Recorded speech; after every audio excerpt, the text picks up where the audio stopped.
am back. I think the mute button is off. So thank you for all the messages. I was like, oh my goodness. Apparently I was not live on the StreamYard, which is what I'm using to go live on multiple places. So please forgive me if I'm repeating myself, if you guys were able to hear me on Instagram. So I wanted to speak to you today about losing weight if you're struggling, right? So many of my patients, their main goal is to lose weight. And I will show some of my own story as we go along. Man, I'm really sorry you guys missed. I was on a roll. But I have some notes here. And so, of course, the first thing I'm going to mention is really going on a whole food plant-based diet. So eating a whole food plant-based diet allows you to have less calories. So you're going to be eating a calorie deficient diet, or a less calorically dense diet is the best way to describe that. And so the reason I say that is because you need to be in a caloric deficit in order to lose weight. I know there are people who say, oh, you can eat as much as you want. Oh my goodness. I know there's some people who say you can eat as much as you want and lose weight, but that is not true. All right. You need to be in a caloric deficit in order to lose weight. It's just the way it works. Now, how you approach that, that's a really important factor. So this means including, thank you, Anne, for sticking around. I'm back on it. Just answering some questions here, but really important thing to eat your fruits, your veggies, beans, and whole grains, really focusing in on the beans and greens, some amazing phytonutrients there, and great sources of protein, which we'll get to in a minute. And then I would say absolutely continue to eat some nuts and seeds. We cannot be fat phobic, right? So when we look at nuts and seeds, people get very worried about the caloric density of these foods, but they provide such an amazing amount of phytochemicals that are really important, ALA-rich foods. They are also a good source of protein. And so I would say if you're a woman, a quarter cup. If you're a man, about half a cup per day would be a great way to get started. And I would focus in on walnuts, hemp seeds, chia seeds, and ground flax. These are going to have the ALA-rich component of them that will convert to the long chain omega-3s, which are really important for heart health and brain health. Okay, so wanted to throw that out there as well. So eat a whole food plant-based diet. Now we're going to get to the calories. So the calories are really important, you guys. You need to have a calorie deficit. Again, just the way it is. And it's not as simple as, oh, just cut your calories. No, what I would say, if there's a couple of things we want to do, you want to lose fat, maintain your muscle mass, because remember, that's like your metabolic furnace, right? So if we maintain our muscle mass, we can actually eat more food, believe it or not, and still lose the fat. So what you want to do is focus in on around a 150 to 200 calorie deficit per day, okay? And that is very moderate. So it's maybe removing, your soy latte in the morning from Starbucks, or eating, one less processed meal, half a meal per day. If you're focusing on your whole food plant-based diet, you can figure it out. Maybe it's instead of a half an avocado, you're eating a quarter of an avocado, right? And then that alone might do it. So again, depending on who you are, look at your calories. You have to track them. I would use something like Chronometer or MyFitnessPal, and then just go ahead and start paying attention. You have to measure your food, right? And just do it for at least 3 to 7 days to get a really good handle on what you're actually already consuming. And then you can see where you can shift things around. So if there's processed foods in there, that's an easy answer. Just get that out and replace with whole foods, because you can eat more food volume with less calories, which Anne also mentioned, but absolutely. So you will still remain satiated. But if we go too low on our calories, and we're going to be talking about exercise, that can make you feel really fatigued, and you just would really struggle to do all the things we need you to do to, one, continue to build and maintain that muscle mass, and improve your cardio performance. And we'll get to that here in a second. But again, calorie deficit of about 150 to 200 calories per day. And I will share with you my own experience. So I've never had a BMI over 22 unless I was pregnant. It is typically low 21s over the last year and a half or so. And I would say after turning 52, after turning 50, but I was 52 last year, I'd say I was definitely noticing more of a difference. And that's definitely where more of the perimenopausal things started happening. I'll be 53 at the end of this month. And just can't eat like I did before 10 years ago. If you hear some snoring in the background, by the way, that is Daisy. That's my dog. She's thin, but she still snores. Anyway, so what I really noticed is that the weight, I would just kind of hit a plateau, gained about 10 pounds more than my typical weight. So I started working with Maxime from the Fit Vegan. So check it out, fitvegancoaching.com. And I will say I've lost 13 pounds in 4 months. Most of it is the fat. I've maintained muscle or built more muscle. I'm stronger. I'm faster than I was. So I have some goals, right? As to run a half marathon, less than 2 hours. Haven't done that. Came close, but never. And I've run many, many half marathons.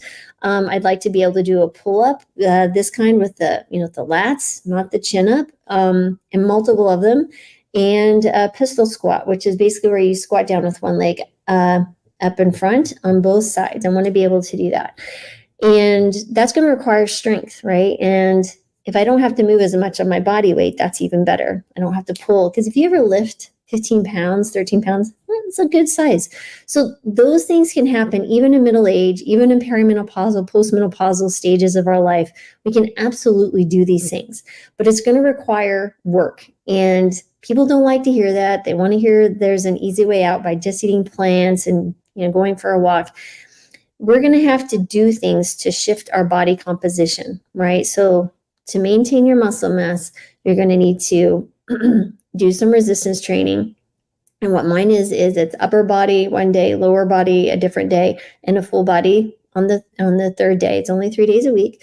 And then I'm running the other 3 days a week because for me, running is an important piece of my mental health and it's a goal that I have. So you could do other things. You could just do the walking as your cardio or an elliptical or swimming. That's fine. But you do want to pay attention to your cardio health as well, right? So your aerobic capacity increases. So the strength training, the cardio as well. So that's 2 of the tips there. And you really want to maintain your protein. I know a lot of the plant-based gurus and other plant-based physicians may not agree with this statement, but I think it's really important to pay attention to your protein because in a plant-based diet, I have definitely had patients who will go a little too extreme in one food category, maybe too much fruit, right? And I'm not saying there's anything wrong with fruit. Fruit is absolutely very important and a very important part of a healthy plant-based diet. But if you're just eating fruit, that can be a problem. You're not going to get all the protein that you need. It's very low calories. You will struggle. So focusing in on your beans and your whole grains and adding some nuts and seeds, that will help definitely. But I would say anywhere between 1 gram to 1.4 grams per kilogram of body weight. And again, that will vary on what you're doing, your activity levels, and your age. So you really want to pay attention to those things. Okay, so we've had a plant-based diet, tracking your calories using a chronometer or the MyFitnessPal, and keeping that at a caloric deficit of around 150 to 200 calories. Maintain your protein 1 to 1.4 grams per kilo, depending on the person and what you're doing. Include resistance training 3 days a week. Include cardio 3 days a week.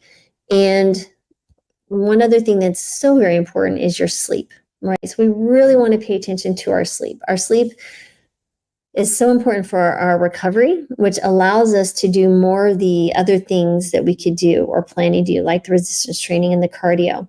I'm using a Whoop. I wear it at night, and it really focuses in on the heart rate variability. And that'll tell me basically the balance between a parasympathetic nervous system and your sympathetic nervous system and where I'm at in my recovery. And that's a great thing to use. For example, I ran 9 miles on Saturday, and it took me a couple of days instead of just 1 day to get up to that nice green zone of recovery to really feel confident and strong that I could do my best in my next workout. So that's something to pay attention to. The other thing I really wanted to speak to, just kind of going back and up into the exercise, is start small, guys. So I've been a runner for a long, long time. I've run a marathon. I don't know how many half marathons, lots. Really enjoyed that component of my activity level.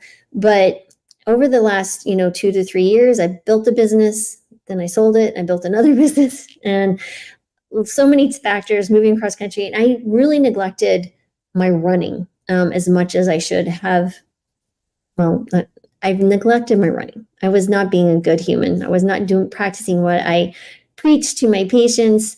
I was walking. I was definitely getting a lot of steps, but I was not doing what I really desired to do. And it reflected in my stress levels and mental health. Not that I was depressed or anxious. It just makes me a better person if I go out running. And so what I did was I started literally with just half a mile.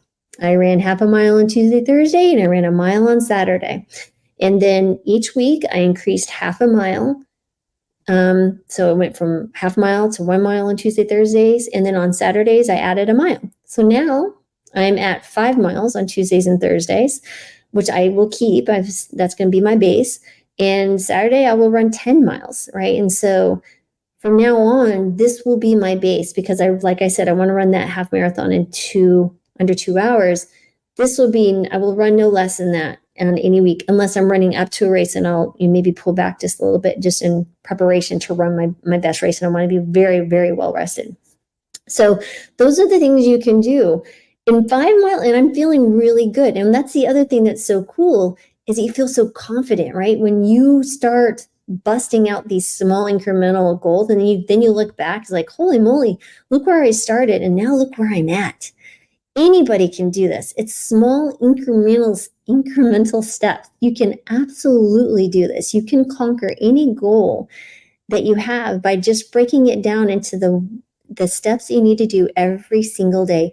And the other thing to understand is it's consistency. It's not consistency for a week or 2 weeks. We're talking multiple months, 6 months, 12 months, years sometimes. But you can see rapid change by just doing some small incremental steps. So really think about that. The other pieces I want to share with the strength exercises is doing progressive overload, right? So, when I'm starting, I think I started my bicep curls, which is part of my upper body workout, was 12 pounds, which is fine, right? But before you knew it, I'm doing bicep curls, multiple reps, multiple sets with 20 pounds. Some of you might say, oh, that's nothing. Well, for me, it was a big deal. And I'm not competing against anyone. I'm not competing anyone about my weight loss or how I look or anything else. Honestly, I just want to see what Lori can do when she's challenged. And if you can't come and look in the mirror and be there for yourself, who else are you going to be there for? So again, at the end of the day, you just got to get started, start small and be consistent. Right? And so if you're needing some help with this, I do have some recommendations. If you're looking for food, you're struggling with maintaining or eating your food, counting the calories, you could check out Whole Harvest. Go to wholeharvest.com/Dr. Marbus. Use the code coupon plants, plural, 30, and you will get $30 off on your first order. And that food is delicious. I got some the other day from Mark Gossman, who's their CEO. And my husband was like, holy moly, this is delicious. And he doesn't dish out compliments very often like that. So if the Marbus men think it's good, guys. So check it out. I'm overwhelmed with how delicious it is, but I'm pretty easy to please, but the boys aren't. So check that out. The other one is if you're struggling with how to get started with your weights, and need some coaching and some other things there, check out fitvegancoaching.com. That's with Maxime. One of his packages is also an appointment with me and free blood work. So that might be an option for you. And then I would also check out the Engine 2 foods, Rip Esselstyn's food. If you can go to plantstrong.com. Honestly, I think that's fabulous as well. So there's some great stuff, especially like their cornbread mix. Well, that's good. Yeah. So thank you, Rip, for that. I love cornbread. I grew up in the South, Southwest, and getting that cornbread good. So let me just see if I can check out some of these questions. Someone said, I'm glad I'm mentioning protein levels. I'm trying to lose weight at 68, average 45 grams a day. I'm concerned about the sarcopenia. So Linda, I would up your protein a little bit. I've been plant-based 4 years. I've been gained 15 pounds. I finally started tracking calories since June 23rd, lost 16 pounds, 2 more to my goal weight, calorie counting, optimize. Thank you, Peggy. I agree. We overconsume food, even on a plant-based diet. I don't care who's telling you differently. They ain't speaking the truth because I've lived it myself and I eat really healthy, but I was overeating for my stage in my life. So, and I'm working my butt off the last 4 months, but the weight's come down. I've lost 13 pounds. I'm 5 away from what I weighed when I was 18 years old. I have not seen that weight in 35 years. So you can't overeat on a plant-based diet. That's nothing. There's nothing else there to say. Do you prescribe any particular app way to track foods? Yeah, I would definitely do the Chronometer or the MyFitnessPal. That's a great one. Reality always interferes. Well, it's a decision. Like anything else, you get up, you get dressed, you go to work. You're going to have to get up, make your food. You just have to make it a priority. It is a decision. And, sometimes you just need someone to look at yourself in the mirror and say, what do I have to do to make this a priority in my life? Because your future self, 5, 10, 15 years from now, will thank you for having that difficult conversation with yourself and how to make this important. You're working with 5-pound weights. Great. So if you need to, you can get some additional weights. Maybe you can also do body weight training. Let me tell you, there's some great things you can do calisthenics and just moving your own body.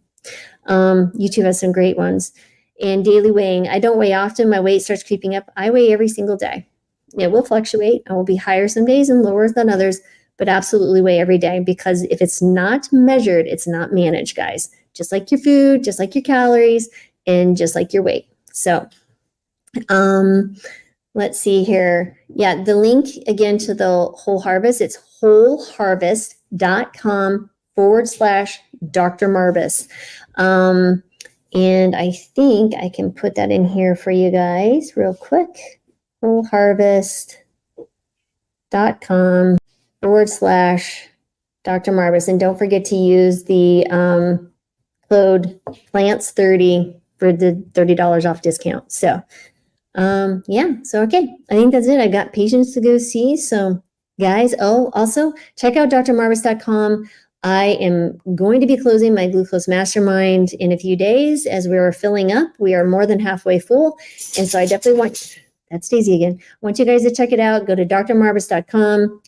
I'll prescribe you a CGM, which is what I'm wearing here. We meet twice a month for an hour for 3 months.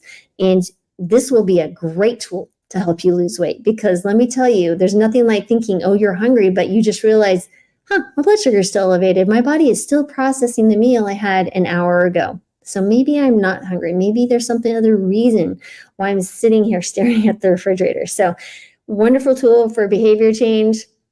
But if you're in the United States, I can see you. I can prescribe that CGM. So Glucose Mastermind, I will be closing it. Check it out. It's going to be a lot of fun. My beta group and I are just having a blast. And we share our data. I can see everything 24/7, your blood sugars, nothing like it. You're going to learn all sorts of stuff. What foods affect your blood sugar, how to help you lose weight, might even help cholesterol, hypertension, other things too. So check it out. I'm looking forward to seeing you guys, and you guys have a wonderfully blessed rest of your week. All right. Talk to you later.